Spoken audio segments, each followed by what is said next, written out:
Subscribe کریں ہمارے channel کو اور بیل آئیکن کو کلک کریں تاکہ ہماری ہر نئی آنے والی ویڈیوز آپ تک بآسانی پہنچ سکے۔ بسم اللہ الرحمن الرحیم۔ افطار کا وقت، دعا کی قبولیت کا خاص موقع۔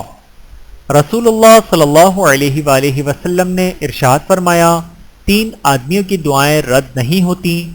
نمبر 1، روزے دار کی دعا افطار کے وقت۔ نمبر 2، عدل و انصاف کرنے والے حکمران کی دعا۔ نمبر 3، مظلوم کی دعا۔ بحوالہ سنن ترمذی، حدیث نمبر 3668۔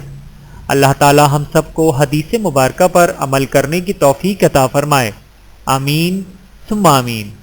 ویڈیو دیکھنے کا بہت شکریہ۔ مزید ویڈیوز دیکھنے کے لیے ہمارے چینل کو سبسکرائب کریں۔ اگر ویڈیو پسند آئے تو لائک کریں۔ اچھی بات کو دوسروں تک پہنچانا صدقہ جاریہ ہے۔ جزاکم اللہ خیرا کثیرا۔ اپنا اور اپنے پیاروں کا بہت زیادہ خیال رکھیے گا اور مجھے دعاؤں میں یاد رکھیے گا۔ Take care. اللہ حافظ۔